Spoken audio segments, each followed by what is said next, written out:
ایک انہوں نے پوچھا کہ اگر کسی کو 2-3 سرد خانے میں رکھ دیا جائے تو کیا منکر نکیر کے معاملات جو ہیں، جو قبر میں سوالات کے ہیں، وہ فوراً شروع ہو جائیں گے، یا جب اس کو غسل دے کے قبر میں اتارا جائے گا اس وقت ہوں گے؟ دیکھیں اس کا جواب اس کا یہی ہے کہ علماء نے فرمایا اگر تاخیر کی جائے، مردہ باہر ہو، وہیں سوال جواب شروع ہو جائیں گے۔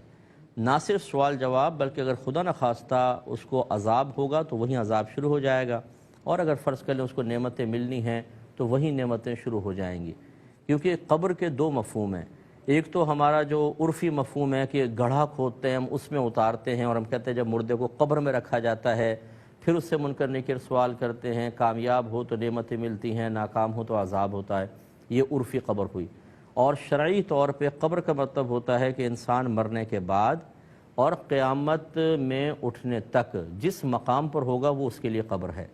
اس لیے اگر کسی کو فرض کر لیں آپ سمندر میں ہیں، کسی کا انتقال ہو جائے تو آپ کو پتہ ہے کہ غسل دے کے کفن میں لپیٹ کے جنازہ پڑا اور سمندر برد کر دیا، اب ہو سکتا ہے اس کی لاش کھا بھی جائیں مچھلیاں، وہ تو اس کا مطلب اس کو تو قبر ملی نہیں، جب اس کو گڑھا نہیں ملا، ہمیں عرفاً قبر نہیں ملی، تو اس کا مطلب ہے نہ سوال ہوگا، نہ عذاب، نہ ثواب، نہیں، اس کے لیے وہی قبر ہے۔ تو اسی طریقے سے اگر یہ مردے کو دفنانے میں تاخیر کی جائے تو وہی سوال جواب بھی شروع ہو جائیں گے، اور خدا نخواستہ اگر وہ کامیاب مطلب یہ کہ چلیں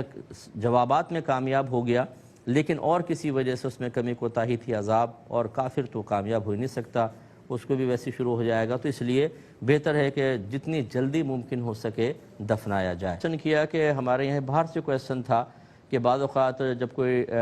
فوت ہو جاتا ہے تو اس کی باڈی کو سرد خانے میں رکھوا دیتے ہیں، پھر تمام جو ڈاکومنٹیشن وغیرہ کمپلیٹ ہوتی ہے تو پاکستان یا کسی اور ملک میں بھیجا جاتا ہے۔ پوچھنے کا مطلب ان کا یہ تھا، پوچھنے کا مقصد یہ تھا کہ کیا ہم جب مردے کو سرد خانے میں رکھوائیں تو غسل کر کے پھر رکھوائیں،